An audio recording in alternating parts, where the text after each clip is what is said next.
孕妇在医院检查时遇到了可怕的一幕，男医生在临近检查时却故意支开了所有护士，随后便非常自然地帮金梅解开上衣，把一只手按了上去。可金梅明显感觉到对方使用的手法不像是在检查，但她又没有任何证据，只能一脸尴尬地等待检查完毕，当着金梅的面戴上橡胶手套。可就在检查时，她又偷偷将手套装进了衣兜，就这样明目张胆地违规操作起来。金梅瞬间就感到自己受到了侵犯，但又不敢当面拆穿。一回到家，她就躲在浴室疯狂地洗澡，直到丈夫麦克回来，她才把自己的遭遇讲述了一遍。她认为医生检查的手法根本就不像在做检查，反而更像是猥亵，但她又害怕这只是正常的检查流程。丈夫询问她之前别的医生检查时有过这样的情况吗？金梅摇头表示没有。那么这还犹豫什么？麦克直接要求妻子起诉那个医生，因为如果这样放任不管，这种医生绝对还会对别的女人做同样的事情。最终夫妻俩人决定起诉医生。很快医生被起诉的新闻就已经闹得满城皆知，先后有4名女性也纷纷出面指控，声称她们在之前接受这名医生检查时也遭到了侵犯。医生在看完新闻报道之后，最终还是不能承受巨大的舆论压力，选择了开枪自尽。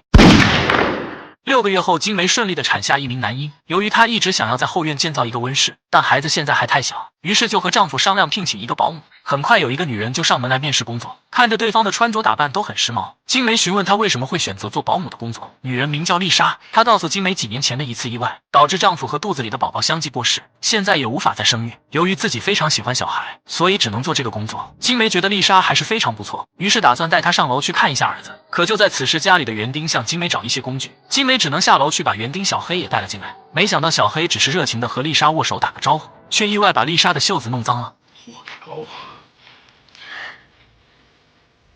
I'm sorry.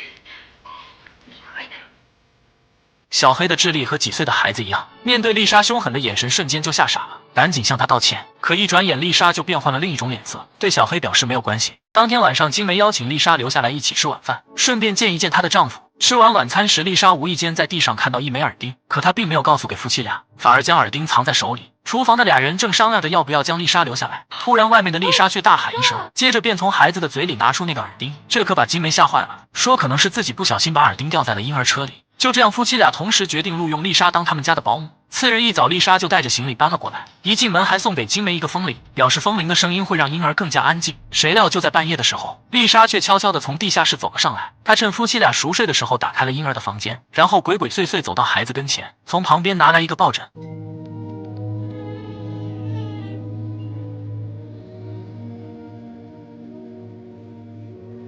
原来他只是用抱枕堵住了婴儿头顶的监听器，接着就解开自己的衣服，抱起孩子开始给他哺乳。看来这个保姆是真的想当妈妈，她不仅对婴儿非常贴心的照顾，而且对金梅的大女儿也很是疼爱。听到小女孩说在学校里有一个男孩总是欺负她，第二天他就去学校找到了小女孩，让女孩指出是哪个坏小子欺负她，随后便不由分说上去找到那个小男孩，揪住就是一顿暴揍。 I got a message for you, Rod. Leave Ella alone. Look at it. If you don't, I'm gonna rip your fucking head off.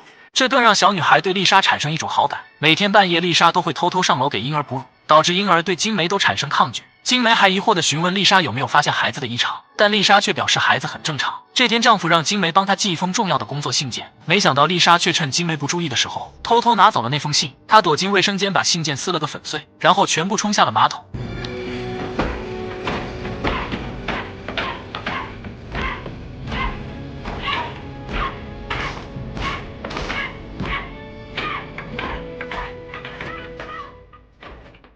从第一天来到金梅的家，她一看到人家夫妻俩人卿卿我我，她就感到一种强烈的嫉妒。由于把丈夫的信件丢失，这让金梅非常着急，一急之下哮喘病也发作了。而车上的丽莎还假装不知情，虽然那封信对丈夫的工作非常重要，那是麦克一个季度的研发成果，可麦克还是没有责怪妻子，反而安慰她不要多想。这天小黑在工作的时候，意外从窗户看到了奇怪的一幕，只见屋内的丽莎正在给孩子喂奶。虽然小黑智力不足，但他也觉得这种事是不对的。谁料丽莎也发现了小黑，她下楼对着小黑就是一顿恐吓，而且还动手打了小黑一个巴掌，吓得小黑眼泪汪汪。小黑一直希望自己能拥有一辆全新的自行车。下班时，麦克突然一脸严肃地叫小黑过去，小黑还以为自己又做错了什么，没想到一家人却给他准备了一个惊喜。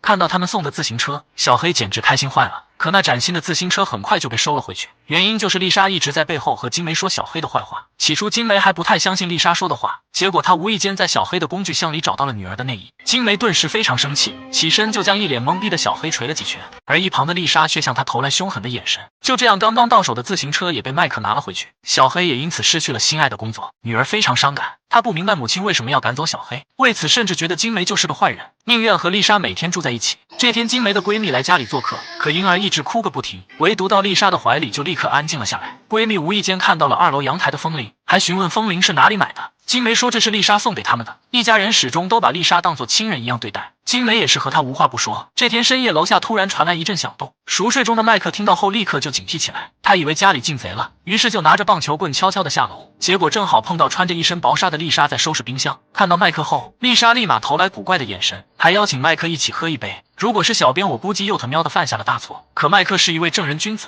他当场就拒绝了丽莎，随后便扭头回去睡觉。自从丽莎住进来，夫妻俩的感情也发生了微妙的变化。这天金梅把丈夫的衣服送到了洗衣店，可突然店员从衣兜里找到了一盒火柴，这让金梅很诧异，丈夫从来不抽烟，兜里怎么会有火柴？她立刻产生一种不好的预感，因为在夫妻俩的好友里面，只有那个最好的闺蜜才抽烟，难道丈夫背叛了自己？回去之后，她就不由分说对着丈夫大发雷霆，这可把麦克着急坏了，因为此时客厅里站着一堆好友，等金梅出去才发现她误会了丈夫。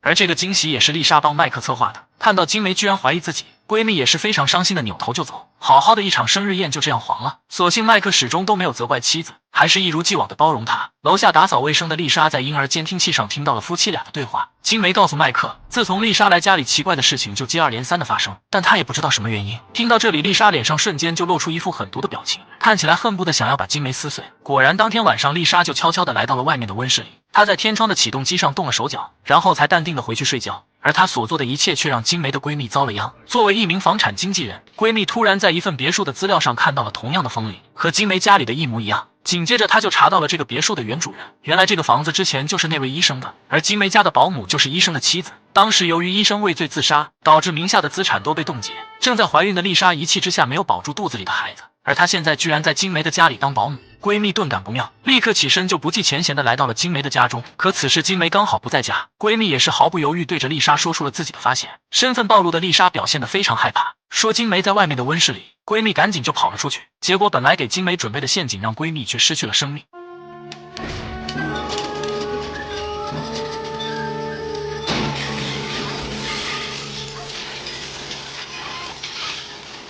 而里面看到这一切的丽莎却淡定的在吃着苹果。等金梅回家后，第一时间就来到了温室，刚好看到惨死的闺蜜，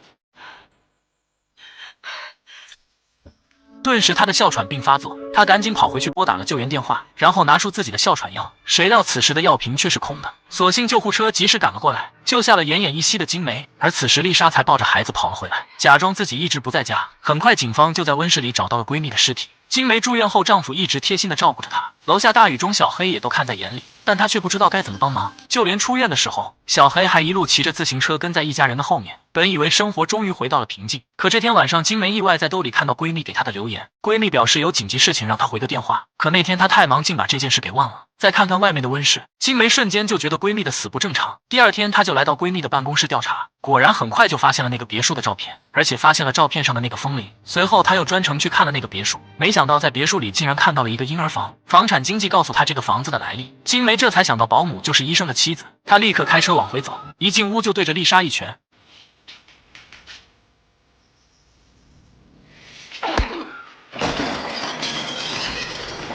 丈夫还以为金梅又发什么神经，此时金梅才说出了她的发现。麦克也是一脸的震惊，这不就是引狼入室吗？由于闺蜜的死他们都没有证据证明是丽莎策划的，俩人先是下了逐客令，要求丽莎马上收拾东西滚蛋。眼看事情败露，丽莎也只能接受现实，随后就下楼收拾东西。可突然麦克又听到地下室传来奇怪的声音，于是他就走下去查看，结果被早就埋伏好的丽莎一铁锹就盖在了脸上。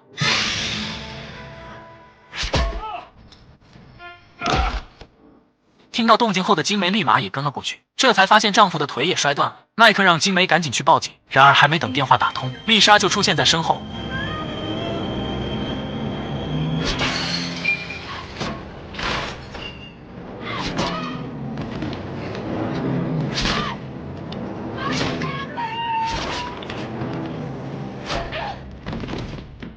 打晕金梅之后，丽莎又去婴儿房，可此时婴儿床上空无一人，小女孩把弟弟藏在了自己的房间，并把房门反锁起来。气急败坏的丽莎用铁棍硬生生的在房门上敲开一个洞，可等她进去时，却看到婴儿的哭声只是监听器里传出来的。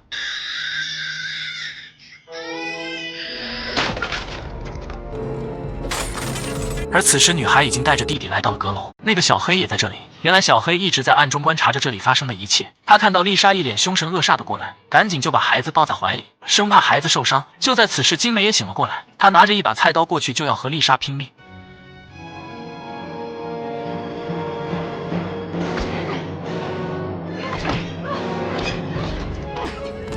没想到被丽莎几下就打掉了手里的武器。此时金梅的哮喘再次发作，而丽莎却一脸的邪笑。她嘲笑金梅连自己的孩子也保护不了，接着就要拿起铁棍打死金梅。还好被身后的小黑一把抓住了胳膊。愤怒的丽莎对着小黑就是几棍子下去。没想到金梅这次是在假装哮喘发作，起身就一头撞了过去，当场把这个狠毒的女人撞飞了出去。